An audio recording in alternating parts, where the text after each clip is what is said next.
Imagine waking up one morning to find out that you've lost your job, or your car has broken down and needs an expensive repair, or a medical emergency has left you with a hefty hospital bill.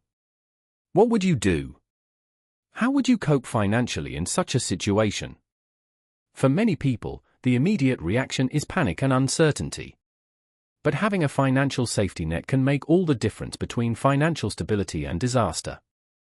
Let's consider a real-world example of what happens when someone doesn't have an emergency fund in place. John, a single father of two, was a freelance writer who made a decent income. However, his livelihood depended on a single client, and when that client suddenly cancelled their project, John found himself without a steady stream of income. He had to rely on credit cards to cover his family's expenses until he could find new clients.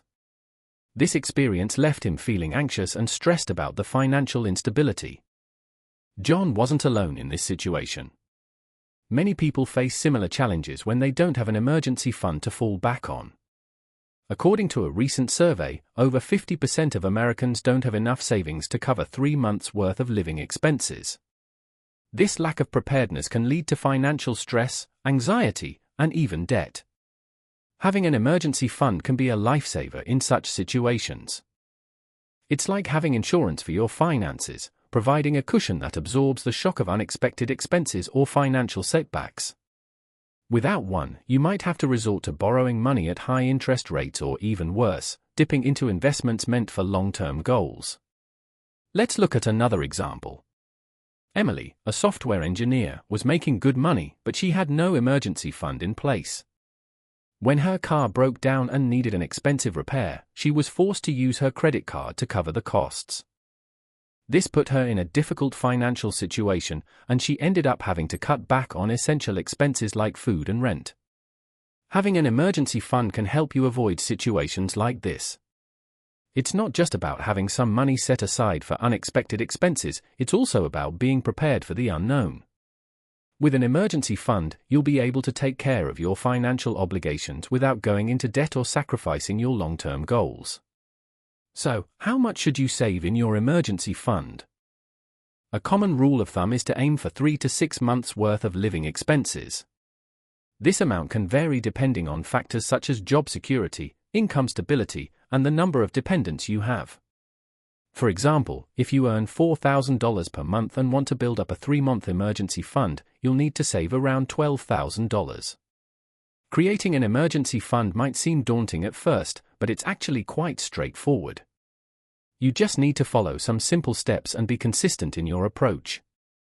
Here are the practical steps to create an emergency fund quickly. First, start by tracking your income and expenses over a month or two to see where your money is going. You might be surprised at how much you're spending on unnecessary things. Identify areas where you can cut back and allocate that savings towards building your emergency fund. For instance, Sarah, a marketing manager, discovered she was spending too much on dining out and subscription services. She decided to cook at home more often and cancelled some of her subscriptions. This allowed her to free up around $500 per month for saving. Next, set up a separate account specifically for your emergency fund. This could be a high-yield savings account, a money market fund, or even a certificate of deposit. The key is to keep it separate from your everyday spending money. This will help you avoid the temptation to use the funds for non-essential expenses. Automate your savings by setting up regular transfers from your primary bank account to your emergency fund account. You can do this weekly, bi-weekly, or monthly, whatever works best for you. The idea is to make saving an automatic habit.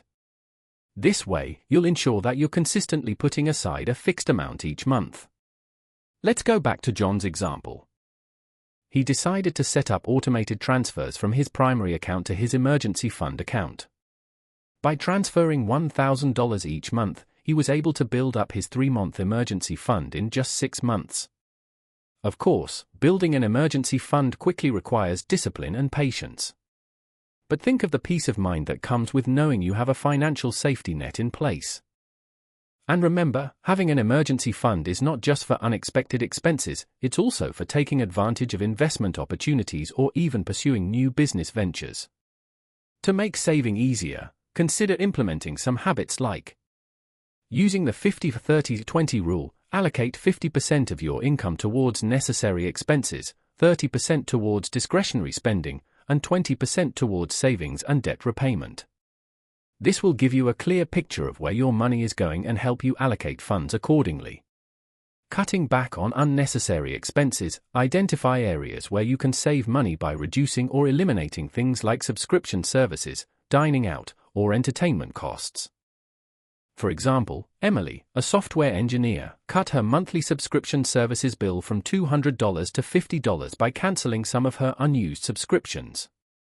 Taking advantage of employer matching, if your employer offers a 401 or other retirement plan with matching contributions, contribute enough to maximize the match. This is essentially free money that can add up over time. Another key aspect of building an emergency fund is to make it a priority in your budget. When you receive your paychecks, ensure that you allocate a fixed amount towards your emergency fund before spending on other things. You can also consider setting up automatic transfers from your primary account to your emergency fund account as soon as your paycheck hits. It's worth noting that building an emergency fund is not a one-time task, it requires ongoing effort and discipline. But the peace of mind and financial stability you'll gain will be well worth it. In addition, having an emergency fund can also provide a sense of security and confidence when making long-term financial decisions. For example, if you're considering buying a new home or starting a business, knowing that you have a cushion to fall back on can give you the courage to pursue your goals. To illustrate this point, let's consider another real-world example. Michael, a small business owner, was planning to launch a new product line but had concerns about the financial implications of doing so.